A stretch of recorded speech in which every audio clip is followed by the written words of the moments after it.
اللہ تعالیٰ نے فرمایا سورہ رعد میں ان اللہ لا یغیر ما بقوم حتی یغیروا ما بانفسہم، کسی قوم کی حالت اللہ نہیں بدلتا جب تک کہ وہ اپنے اندر اپنے نفس کی حالت کو نہیں بدلیں گے۔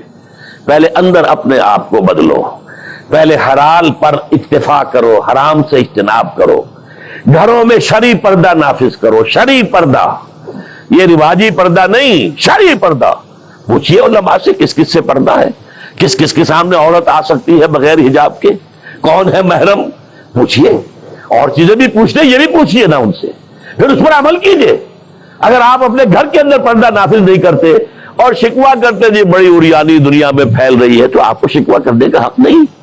عریانی ہے، بے حجابی ہے، بے پردگی ہے، فحاشی ہے، پھیل رہی ہے، کیوں؟ ہم نے خود اپنے گھروں سے پردہ نکال دیا۔ جس کے بعد 2 پیسے آ گئے، سب سے پہلا کام یہ کیا کہ برقع اتار دیا۔ معلوم ہوا کہ یہ تو غربت کی علامت تھی، یہ تو گویا کہ دقیانوسیت کی علامت تھی۔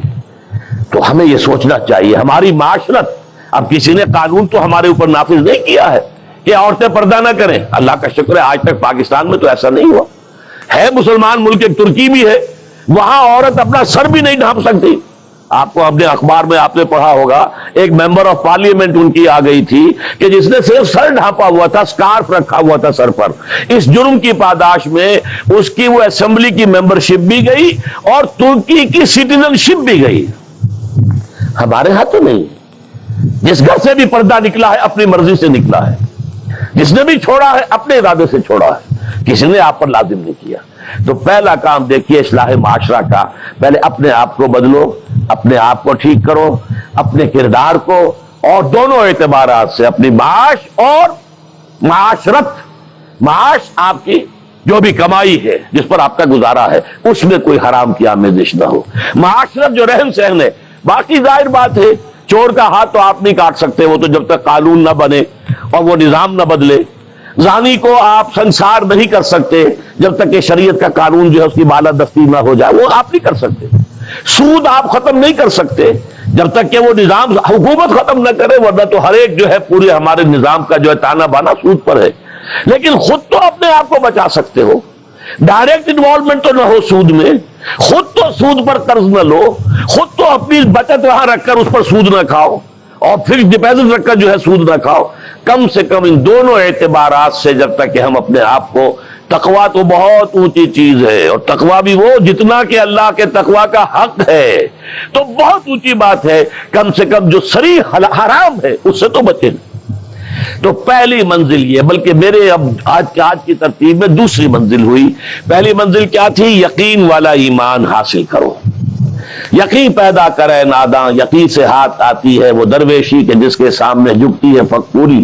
ایسے ایسے درویش گزرے ہیں۔ اب یہ خواجہ نظام الدین اولیاء رحمت اللہ علیہ دلی میں ایک تخت ہوتا تھا بادشاہ کا، ایک تخت ہوتا تھا ان کا روحانی تاجدار، وہ کون تھے؟ نظام الدین اولیاء رحمت اللہ علیہ۔ 6 بادشاہ ان کے زمانے میں بیٹھے تخت دہلی پر، کسی کے پاس حاضری نہیں دی، درویش نہیں جایا کرتے عمرا کے گھروں میں۔ ایک بادشاہ نے کہا کہ میں آنا چاہتا ہوں، روک دیا، نہیں میرے پاس مت آؤ۔ اس نے کہلوایا میں آ جاؤں گا، آپ کا دربار عام ہے، کھلا ہے، سب آتے، میں بھی آ جاؤں گا، آپ مجھے کیسے روک سکتے ہیں؟ جواباً کہلوایا کہ اگر بادشاہ ایک دروازے سے داخل ہوا تو درویش دوسرے دروازے سے نکل جائے گا۔ جھک رہا ہے کہ نہیں بادشاہ؟ جب آیا تھا بابر یہاں پر حکومت وہ جنگ کرنے کے لیے، پانی پت کی پہلی جنگ ہونے والی تھی سن 1526 میں، پتہ نہیں یہ تاریخ بھی اب لوگوں کو معلوم ہے کہ نہیں، تو وہاں کون تھا؟ ابراہیم لودھی بادشاہ تھا دہلی کا۔ وہ آیا ہے شیخ عبد القدوس گنگوہی رحمت اللہ علیہ کے پاس کہ حضور حضرت میرے لیے دعا کیجئے، بڑا وقت سخت آ گیا ہے، بابر فوج لے کر آ گیا ہے۔ ان کا دعا نہیں کی، فرمایا ہٹ جاؤ یہاں سے، ہماری دھوپ چھوڑ دو، دعا نہیں کی۔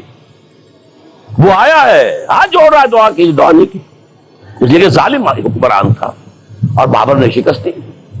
تو یہ فقیروں کے پاس چل کے بادشاہ کیوں جا رہے ہیں؟ اس لیے کہ وہ یقین ہے دل کے اندر، یقین پیدا کرے ناداں، یقین سے ہاتھ آتی ہے وہ درویشی کے جس کے سامنے جھکتی ہے فغفوری۔ بادشاہ جھکتے ہیں جن کے سامنے، وہ کس سے حاصل ہوتی ہے؟ وہ در حقیقت یقین قلبی والی دولت۔ دوسرا کام، اپنے عمل کے اندر، اپنے کردار میں تقوی اختیار کرو جس کا کم سے کم درجہ یہ ہے کہ حرام سے تو اپنے آپ کو بچا لو اور فرائض کی پابندی کرو. نماز فرض ہے، روزہ فرض ہے، اگر آپ کے پاس مال اتنا ہے کہ زکوٰۃ آپ پر عائد ہوتی ہے زکوٰۃ دینا فرض ہے، اگر استطاعت ہے تو حج کرنا فرض ہے، جو بھی ہے فرائض وہ ادا کرو، فرائض و واجبات ادا کرو، حرام سے اپنے آپ کو روک لو. یہ دو کام نہیں کرتے تو اگلی آیت کی طرف بڑھنے کا فائدہ ہی نہیں، پھر یہیں پر بات ختم ہو جائے گی، فل سٹاپ ہو جائے گا. لیکن اگر یہ مرحلہ طے کر لیا، خوش نصیب، اس نے اپنی معاش اور اپنی معاشرت کو درست کر دیا شریعت کے مطابق. اب اگلا قدم کیا ہوگا؟ وَاعْتَصِمُوا بِحَبْلِ اللَّهِ جَمِيعًا وَلَا تَفَرَّقُوا. اب چونکہ تمہیں فرد سے آگے بڑھ کر ایک امت بننا ہے، دنیا میں انقلاب برپا کرنے کے لیے، اللہ کے دین کا بول بالا کرنے کے لیے، اللہ کے دین کو غالب کرنے کے لیے تمہیں تو فوج بننا ہے، خدائی فوجدار بننا ہے. لہذا تمہیں جڑنا ہوگا نا. تمہیں جوڑنے والی شے کون سی ہوگی؟ میں نے کہا تھا نا، فصیل کی مضبوطی کا دار و مدار دو چیزوں پر ہے. اینٹیں پکی ہو، افراد جو ہے ان میں تقوی آ گیا، فرما برداری آ گئی، اینٹ پکی ہو گئی دینی اعتبار سے. اب ان کو جوڑنے والی شے کیا ہے؟ فرمایا اور سب مل جل کر اللہ کی رسی کو مضبوطی سے تھام لو اور تفرقوں میں مبتلا نہ ہو. وَاعْتَصِمُوا بِحَبْلِ اللَّهِ، حبل اللہ اللہ کی رسی، مل جل کر جمیعاً. وَاعْتَصِمُوا بِحَبْلِ اللَّهِ جَمِيعًا وَلَا تَفَرَّقُوا، تفرقے میں مبتلا نہ ہو.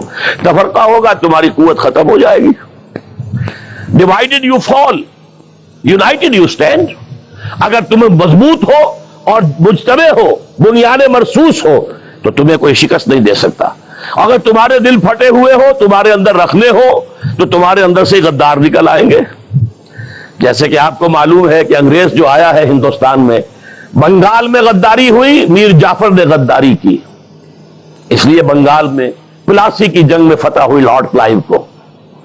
دکن میں ہمارا آخری تیر جسے کہا اقبال نے، ترکشے مارا خدنگے آخری، ٹیپو سلطان آخری چٹان تھی ہندوستان کے اندر، اور وہ بھی ایک غدار کی وجہ سے. جعفر از بنگال و صادق از دکن، ننگے آدم ننگے دی ننگے وطن. تھے کون؟ مسلمان تھے.